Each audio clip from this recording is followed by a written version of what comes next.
तो नमस्कार दोस्तों, welcome you all to the conceptual clarity. दोस्तों आज की वीडियो में हम डिस्कस करेंगे बीटी कॉटन क्या है।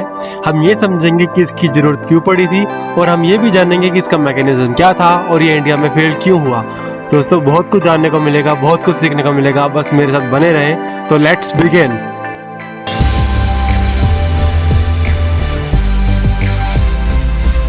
तो दोस्तों सबसे पहले बेसिक्स। अब ये जो बीटी कॉटन है, मतलब कॉटन तो समझ में आता है, ठीक है, लेकिन ये बीटी क्या है। दोस्तों ये जो बीटी है ना, ये बैसिलस thuringiensis है, जो कि एक बैक्टीरिया का नाम है। अब हम एक बैक्टीरिया के नाम को प्लांट के नाम के साथ क्यों जोड़ रहे हैं, इसका लॉजिक क्या है। दोस्तों बहुत सिंपल लॉजिक है। जो ये बैक्टीरिया है ना, बीटी बैसिलस thuringiensis, ये ऐसा प्रोटीन फॉर्म करता है जो कि टॉक्सिक होता है, थोड़ा टॉक्सिन प्रोटीन फॉर्म करता है। और उस टॉक्सिन प्रोटीन का नाम क्रायो प्रोटीन है। वो क्रिस्टल की फॉर्म में प्रोटीन को रिलीज करता है जो कि टॉक्सिक होता है। अब वो क्योंकि क्रिस्टल होता है इसलिए इसको क्रायो प्रोटीन बोल रहे हैं। अब जब ये वाला प्रोटीन का सेगमेंट ये कैसे बनता है दोस्तों, वो डीएनए से बनता है।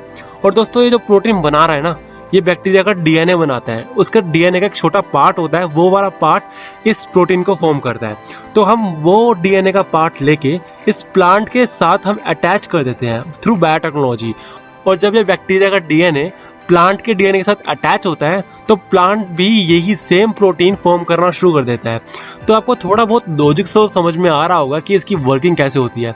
अब इसकी थोड़ा डीप एनालिसिस करते हैं कि काम कैसे करता है। दोस्तों ये जो इंसेक्ट है ना, बुलवॉर्म, इसका जो इंटरनल पीएच होता है ये 7 से अबव होता है। इसका मतलब वो अल्कलाइन होता है।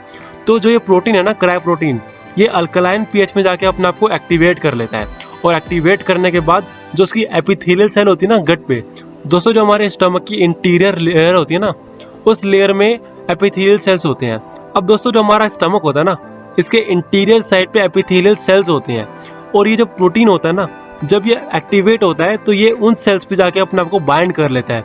दोस्तों सिंपल लॉजिक तो आपको समझ में आ रहा होगा कि ये जो प्रोटीन है ये सिर्फ इंसेक्ट पे वर्क करेगा जो कि बुलवॉर्म है, और ये ह्यूमंस पे वर्क नहीं करेगा क्योंकि हमारा पीएच तो 7 से कम होता है, क्योंकि हम HCl प्रोड्यूस करते हैं हमारी बॉडी में। और दोस्तों अब आपको ये भी समझना होगा, जब ये प्रोटीन उस एपिथेलियल सेल पे बाइंड करेगा जाके, तो वहां पे बाइंड करने के बाद इंसेक्ट के पूरे स्टमक पे लाइनिंग क्रिएट कर देता है और होल्स क्रिएट कर देता है, जिससे कि क्या होता है, धीरे धीरे बैक्टीरिया जो होता है वो मर जाता है। तो ये तो इसका सिंपल लॉजिक है काम करने का।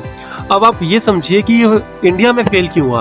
क्योंकि दोस्तों इंडिया में सिर्फ एक ही टाइप का पेस्ट नहीं है, और हमारे इंडिया में सिर्फ बुलवॉर्म ही नहीं है, और भी अदर पेस्ट हैं जो कि हमारे कॉटन क्रॉप्स या फिर अदर क्रॉप्स को डिवोस्टेट करते हैं, डैमेज करते हैं। और हम जो हमारे फार्मर्स थे ना, उनको कंप्लीट नॉलेज नहीं थी इसकी कि कैसे वर्क करता है। तो उनको क्लियर नहीं हुआ कि पेस्टिसाइड को कितना डालना है और कितना नहीं डालना और कैसे यूज़ करना है, उनको ये सब कुछ क्लियर नहीं था।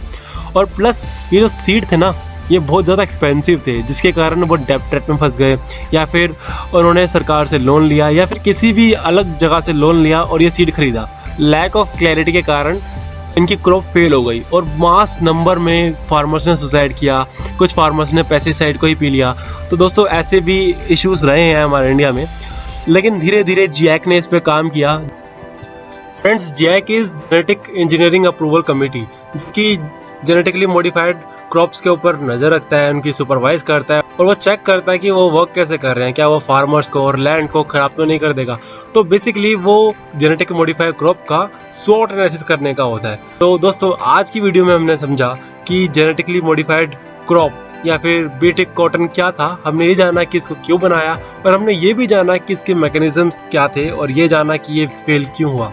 So दोस्तों, if you like this video, please hit the like button and do subscribe my channel. Thank you so much.